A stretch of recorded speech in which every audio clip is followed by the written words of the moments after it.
Yes, you read that right. One man inside the U.S. government could be setting up the biggest Bitcoin pump in history. And this isn't clickbait.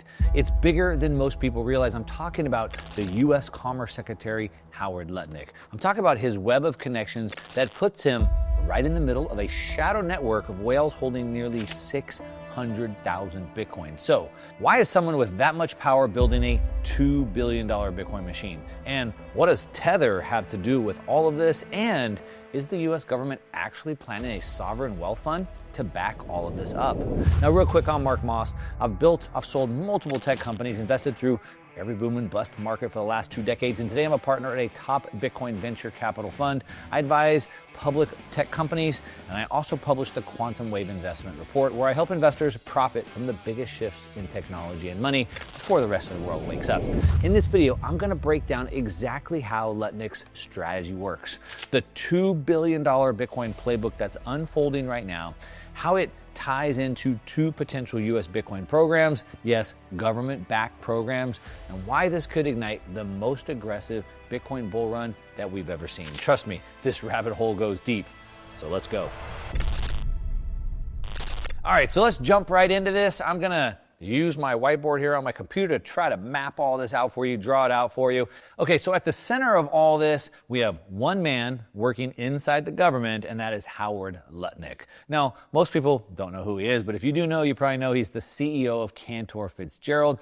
It's an old school Wall Street institution. But what they don't know is that he's also the current U.S. Commerce Secretary, meaning he's not just playing the game. He's not just in Wall Street trying to play along. He's actually in the U.S. government writing the rules. So that's Howard Lutnick. Now, his company is Cantor Fitzgerald. So let's bring this over. As I said, this is an old school Wall Street firm, and Cantor Fitzgerald quietly announced a new Bitcoin financing business.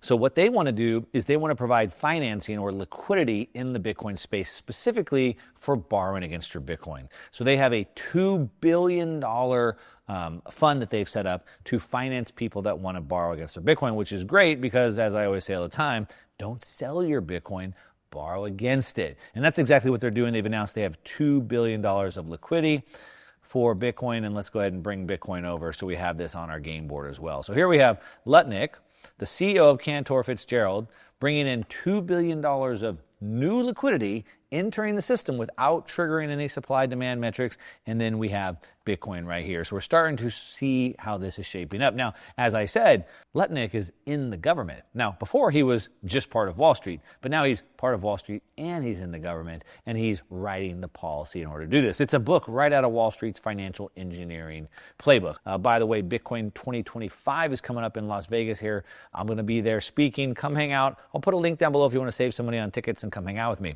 You never know who's going to be there. Well, I'll be there. Okay, so now here's where it starts getting interesting. Now, Cantor Fitzgerald is an old school Wall Street investment firm. They've invested into many things, like, for example, over here, a very controversial company you might have heard quite a bit about, Tether. Now, Tether is a US dollar stablecoin. It's the oldest US dollar stablecoin, and it's been rumored for years and years and years and years and years to be behind Bitcoin pumping and all of that. I've never believed any of that. That's a whole nother subject. If I'm going to make a video about that, let me know in the comments down below. But Tether is the largest US dollar stablecoin company, and they hold over 83,000 Bitcoin. Now, who owns a big piece of them? Well, that would be, of course, Cantor Fitzgerald. Here we have over here Cantor Fitzgerald owning about 5% of Tether. So Lutnick owns Cantor Fitzgerald, the CEO.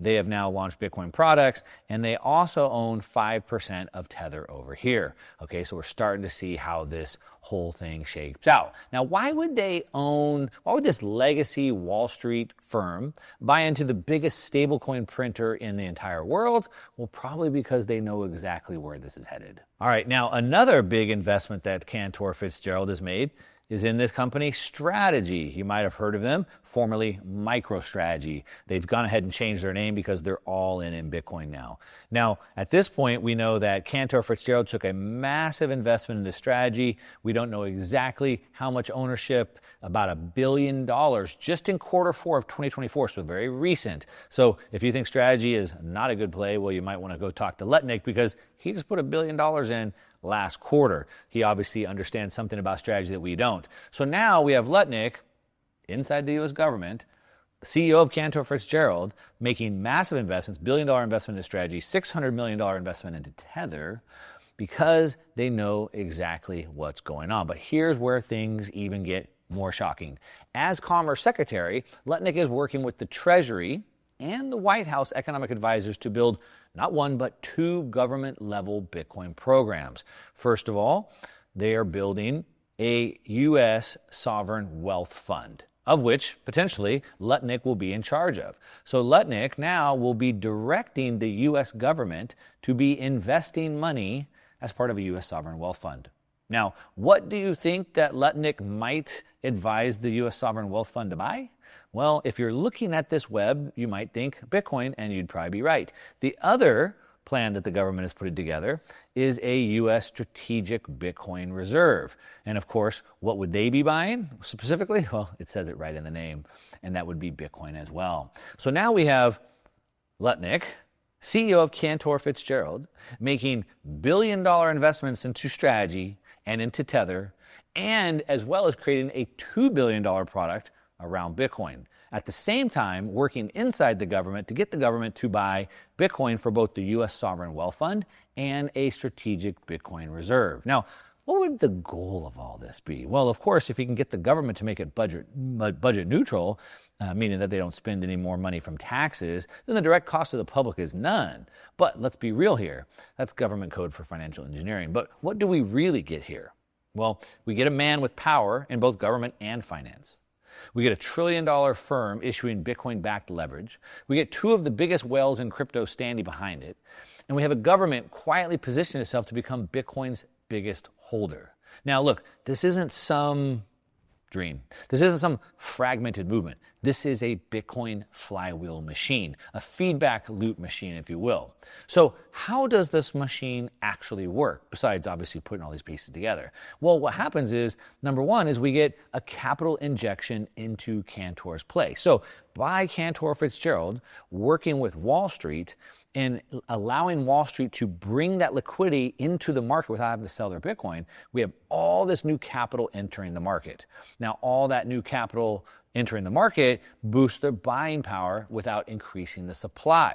So if we can do that without increasing the supply, that pushes the price up. That puts upward pressure on the price. But that's just the beginning.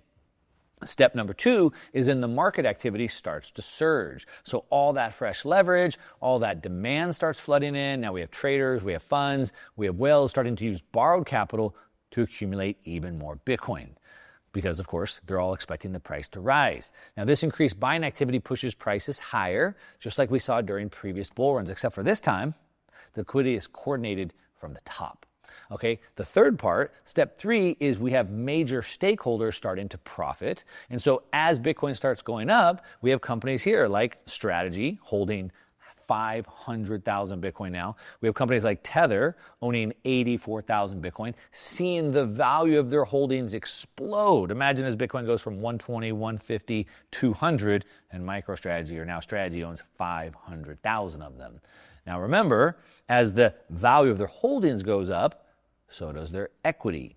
And Cantor Fitzgerald owns both.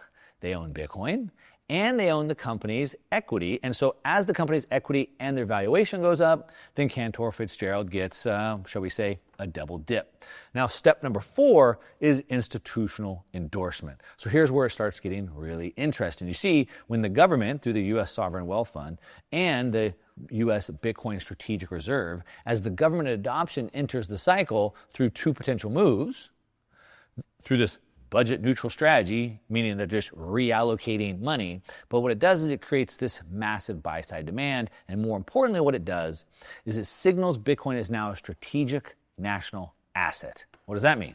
Well, basically, when the U.S. signals full institutional backing of Bitcoin, it's not just the whales piling in anymore. Now it's pensions, it's endowments, it's corporations, it's other nations. And that leads us to step number 5, which of course is institutional FOMO. So we have now Wall Street. Let's just bring them in here and let's put them at the middle. Now we have institutional FOMO. Now we have created a system that allows them to be okay putting money in. With the government backing of this, they start piling in, which then continues to feed the flywheel. They buy more, they tap into Fitzgerald's debt. They get the debt, they bring more liquidity to market. The buying pushes the price up without bringing new supply to market, which then brings the valuation of Bitcoin up. Then companies like MicroStrategy or Strategy and Tether see the valuation of their holdings go up as well as their stock go up at the same time, and we have a perfect flywheel. The momentum attracts capital. The capital means more demand means more leverage equals higher prices, and the cycle spins again and again. This is the flywheel going round and round and round. And the faster it spins, the faster it goes up. Now, this isn't a hype cycle, right? This is a coordinated system of leverage. A coordinated system of leverage, legitimacy, and liquidity. That's why I'm calling this a Bitcoin flywheel machine, and it's already in motion. Now, let's talk about what this means for you. Because if you're holding Bitcoin or you're thinking about buying Bitcoin, this changes everything, right? This isn't retail FOMO. This isn't another hype wave. This is state-level game theory. This is financial infrastructure being built under your feet.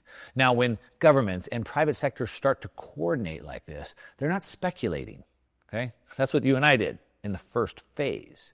What they're doing is positioning. Now, this is why I always show you this chart, let me pull it up here, of the 50-year cycle. So this 50-year cycle I reference all the time is our blueprint to understanding this. So in this 50-year, what I call a quantum wave investment cycle, we have 4 distinct phases. We can see in phase number 1, which we've been in, this first 10 years is what we call the eruption phase. And this is where retail money rushes in. This would be from 2010 to 2020. Then from 2020 to 2030, we have what's called the frenzy phase. Now you can see from this green arrow, this is where we're at right here. It's important to understand this. Now, the reason why it's important to understand this is because these 4 distinct phases give us this blueprint, this roadmap of where we're at. If we look at it from another way, we can see this first part right here, again, was the retail eruption phase. So this is where you and I bought a bunch. We got to front run the governments. We saw the altcoin explosion. But right now, from 2020 to 2030, right in this big part of the move here is the institutional frenzy phase. This is where institutions, where the Wall Street institutions, where the governments, the sovereigns start to frenzy in. This is where the big money is made. And if you understand the playbook, you know how to invest through it. Now, this kind of coordinated leverage and demand, it doesn't lead to 20% gains.